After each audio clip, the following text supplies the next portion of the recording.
Hi, I'm Justin. Also, I hate the way my voice sounds, so if you can do whatever Photoshop does to voices, make me sound awesome. And this is my lovely friend, The beauty in the eyes of the beholder, and it's just about getting into the seat of being the beholder. Hayley. I don't think you have to be particularly perceptive.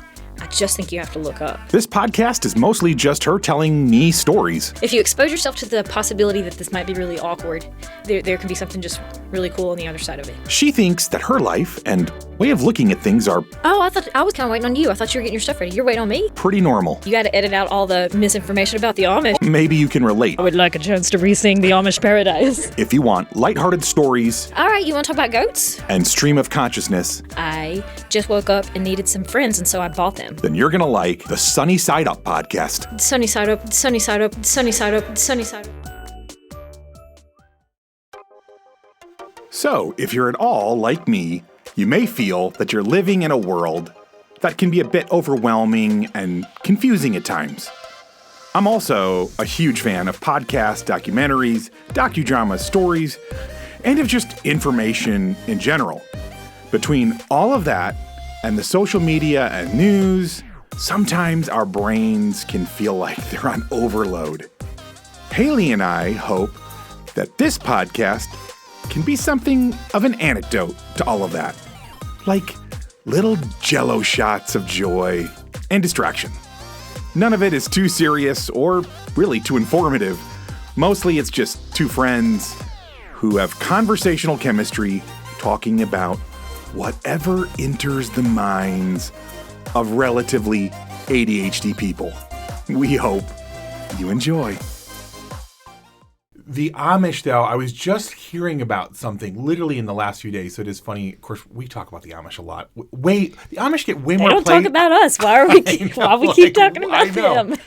But somebody was saying that one of the genius things about the Amish, it was a podcast. It's coming back to me little by little. It was a podcast talking about how bad social media and our devices are for us. Like how incredibly, how much they change our physiology, okay? There were some current reports about teenage depression and mental health issues. It was a big study. It was just recently released, and there's a lot of conversation about that exact topic right now. Exactly, right. It's basically, this particular conversation went something like this. Hurry is potentially the biggest threat to our mental health and Hurry? Hurry, Not having enough time and being not having rushed. enough time. The ADHD of go, next thing. Sort of like that is one of the killers. It's not the only, but it's one of. And your phone trains you to constantly respond to every buzz, ding, beep, whatever. You got to go look at it. You got to do it right now. You got to scroll to the next thing. It's there's never this set it down for a day or 8 hours and breathe. And I don't. So I'm not even, this is not me casting a stone. I am totally owned by my two phones. I have two of them. So I very much respond to them in that way. But anyway, so the idea is that before all of this, there was just less anxiety, less depression, all the stuff, partly from the rhythm it creates, because there's a rhythm to it of all of the information coming at you, the dinging, the emails, the social media updates, the notifications, the whatever. So any which way, they were talking about how brilliant the Amish were, because in their minds, what the Amish do is they actually sit back, their posture, and it comes from maybe a great Amish thinker or leader. And they basically said, we never adopt whatever the world adopts at the same time. We let them be the guinea pigs. Oh. Then we have a council of elders who consider, now that this has been in place for, fill in the blank, 20 years, 30 years, 100 years, do we now, as a group of people, do we wish to adopt this? Because we already know, based on what it's done to society. Air conditioning would be a great example. Air conditioning in their tractors. Okay, in their tractor. Yeah. So they're apparently, when, what's a great Amish name? When Jebediah? Jebediah, thank you. When Jebediah turns on the air conditioner in his tractor, there's no long-term ill effects to him or having a tractor, period. I think Right. that's what our conversation was, is are they even allowed to have tractors because it's technology? And in some circumstances. Okay, so that's interesting. I didn't realize that they were open to incorporating. That's what this person said. Like, this things. is just new information. Oh, I'll take this last thing because I've got to complete this little loop in my head. And this was cool. They said part of the reason why they've stuck with horse and buggy, according to this podcast, part of the reason why they've stuck with horse and buggy was because they decided that if you couldn't walk to your friend's house, they were too far away.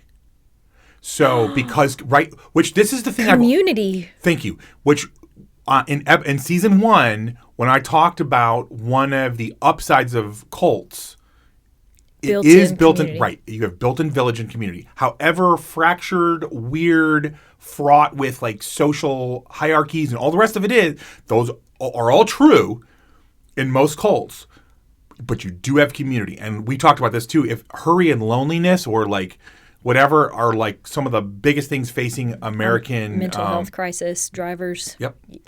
So there you go. Anyways. Okay. Loop completed. Not for me.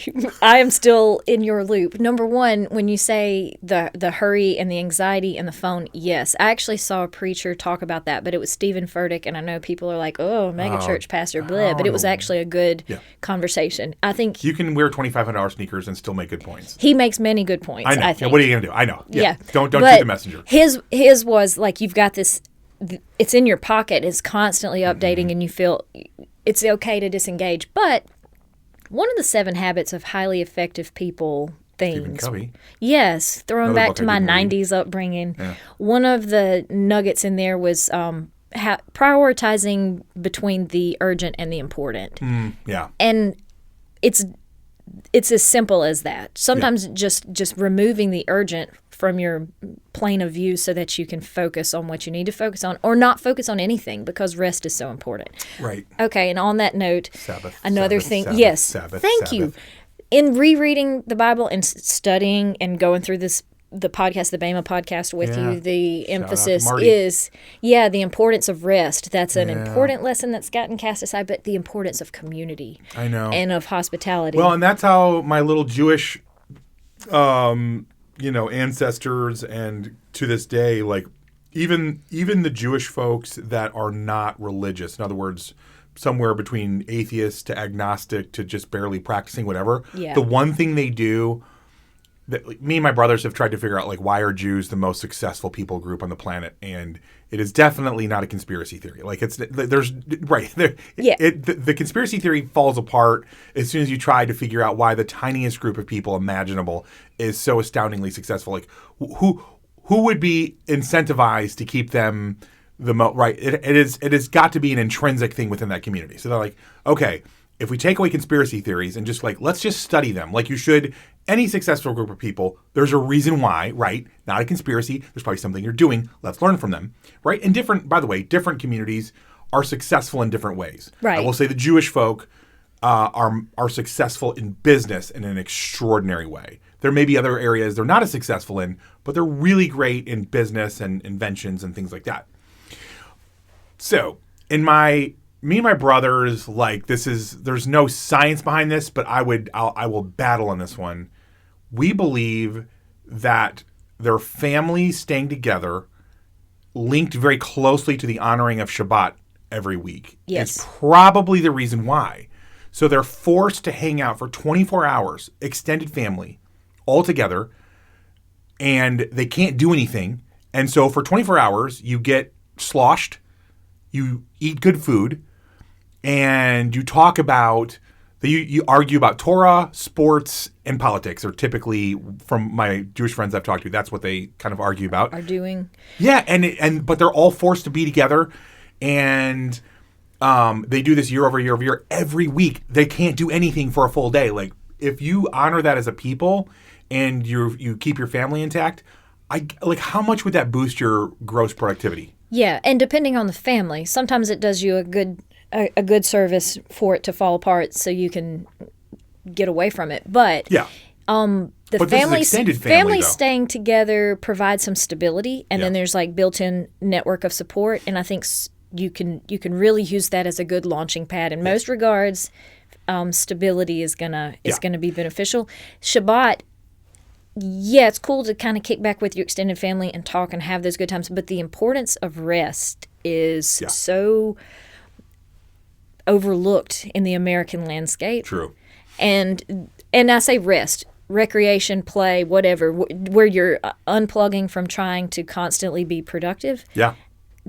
I think that would do everyone so much good. I don't understand why that's not a value that's been incorporated more, especially, like you said, whenever you see how well that community is using it. But going back to your point about the Amish living, if your friend is too far away to walk to their house, then they're too far away, which, no. I had to drive to get to your house. So I'm really glad that we're not sticking with that one. Yeah.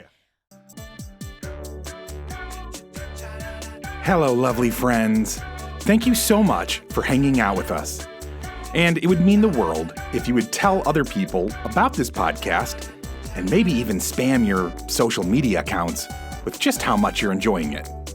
If you are, of course. Also, commenting and rating us on whatever platform you're downloading or streaming from is incredibly helpful to a little startup podcast like this one.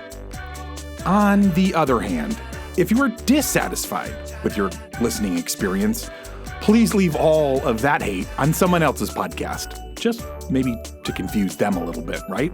But most of all, we hope you keep looking up and looking for the sunny side of life.